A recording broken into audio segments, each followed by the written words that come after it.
So this article came out overnight on Telesur, and it gives the channel an opportunity to contrast and show an amazing amount of hypocrisy on behalf of not only the current administration, but pretty much every administration prior to this.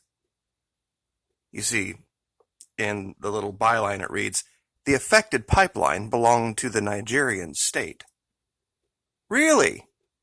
Nigerian government owns the pipeline. That's interesting. That seems like a bit of a socialist thing for a government to own an oil pipeline. I'll bet that'll get them sanctioned. No, I guess not. Wow. Boy, I bet we're going to call for the overthrow. No, gosh, slap me some skin there, huh? Wow. Good old pals. Red carpet rolled out at the White House. Imagine that. Our good friend, our good buddy, Muhammadu Buhari from Nigeria, leading Africa into the world of prosperity and, yeah. Why don't we take a quick look at Nigeria, and we will show you something that perhaps, if you're of an independent mind, might bring you to a different conclusion about Venezuela. This, of course, down here is the two known terrorist groups, Boko Haram and ISIS, that are prevalent throughout this country. But over here, there were so many things in the fact book about Nigeria, I literally had to go over here to Microsoft Edge and start making notes. I couldn't remember them all. So we'll start here at the top of the population. Now, this is a country of 190 million people. Venezuela is only 30 million. So remember, this is 6 times the size, people-wise, of Venezuela.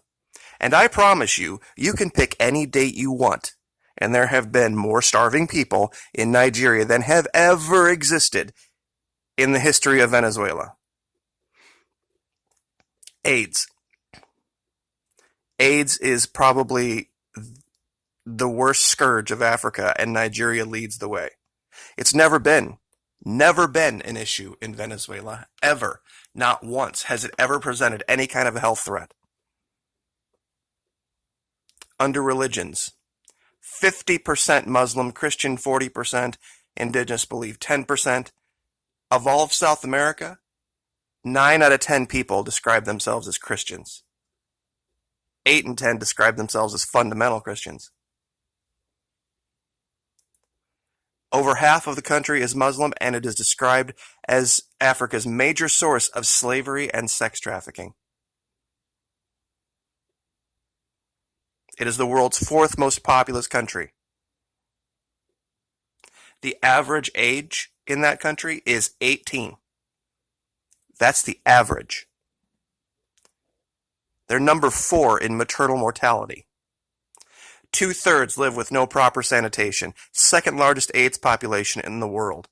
And as far as major infectious diseases, they have a degree of risk of very high of diarrhea, hepatitis A and E, typhoid fever, malaria, dengue fever, yellow fever, leptospirosis, and schistosomiasis, along with meningococcal meningitis and Lassa fever. Also, rabies is incredibly prevalent down there. Less than 60% of that population can read or write. The average school life expectancy, and what this means is how long is people going to be in school? 9 years. 12 of their northern states have adopted Sharia law. And their leader, the guy I just showed you shaking hands with ours, is a dictator. Now, recently he's been elected, but twice in his history, he overthrew the government by military force.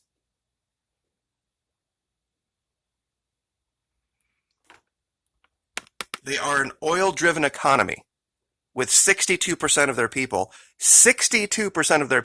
living in extreme poverty and 70% in regular poverty, I guess.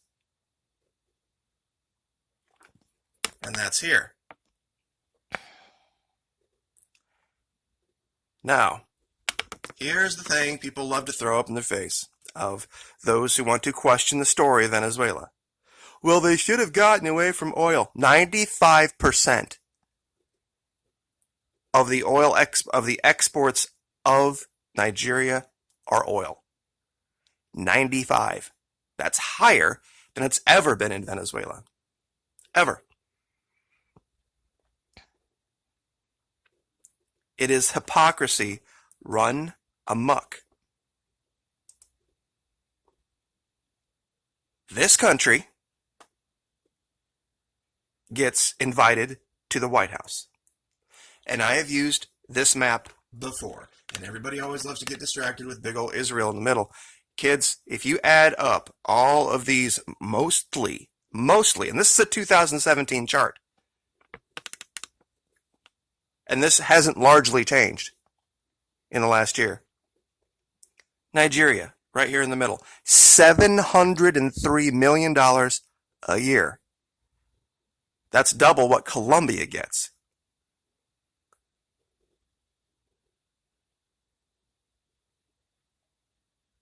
It is beyond any standard of fairness or decency to compare Venezuela with this little tiny $4.3 million with Nigeria's $703 million US dollars in aid.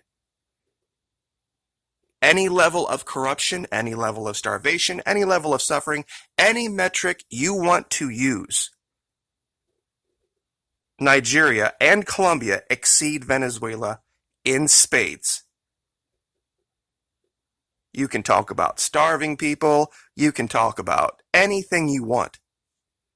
When you add up all of these countries, Egypt, Nigeria, Rwanda, Uganda, Tanzania, they far exceed Israel. Far exceed in the amount of money they get from our country.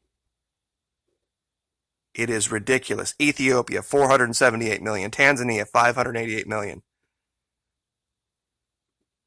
And for those of you who have a problem with me holding the government to account, regardless of who is in charge, there were your choices. For all you binary thinkers out there. Well, I guess you would have wanted the person all the way to the left. Nope. Sure didn't. Didn't want either one of the people to the left. But that's how many choices were on the ballot in every state in the union. So if you want to kick back into your MSM-fueled cognitive dissonance that tells you that you really only had two choices, because Sean Hannity told you, you had to vote against the person all the way to the left, or it was for sure the end of the world. Those were your choices. You could have stood on principle. You could have abstained. And you could have gone the route of saying, you know what, we're not even going to give the election credibility because it's going to lose quorum. Meaning if enough people stop participating, the elections stop being relevant. If we could drop the amount of people involved in these sham elections in our country from 120 million down to, say, 50 million, they're no longer relevant. In Congress, whether you're in the Senate or the House, you have a right to something called an abstention on any piece of legislation, meaning I'm not going to participate. And it's a tactic they use to keep legislation from getting passed. People don't vote. They say, look, we just don't think it's relevant. We don't think it's either choice is good, so we're not going to participate. And the media hates that, because they don't want to educate you about how voting really works, how our selection process works, how elections in this country have no legal weight. It wouldn't have mattered if any one of these people got 300 million votes. There were electors that are not legally bound to do anything prior to their swearing in on the day of the Electoral College meeting on 20 December. I know that doesn't seem like it's related, but it is. The media uses tricks to make you believe something that isn't true. This issue in Venezuela, for example, anything they want to talk about, anything, any negative consequence of the cratering of oil prices in 2015, the amount of suffering down there, you can find it tenfold in Africa. And you don't hear the U.S. talking about regime change in any of these countries over here. You don't. It's only Venezuela. Well, it's because they have oil. Bullshit. Nigeria has oil. It's really about a country trying to maintain its sovereignty. And they can't have that. So don't get caught up in binary thinking. And when you think you've finally figured everything out, maybe go back and take a look again.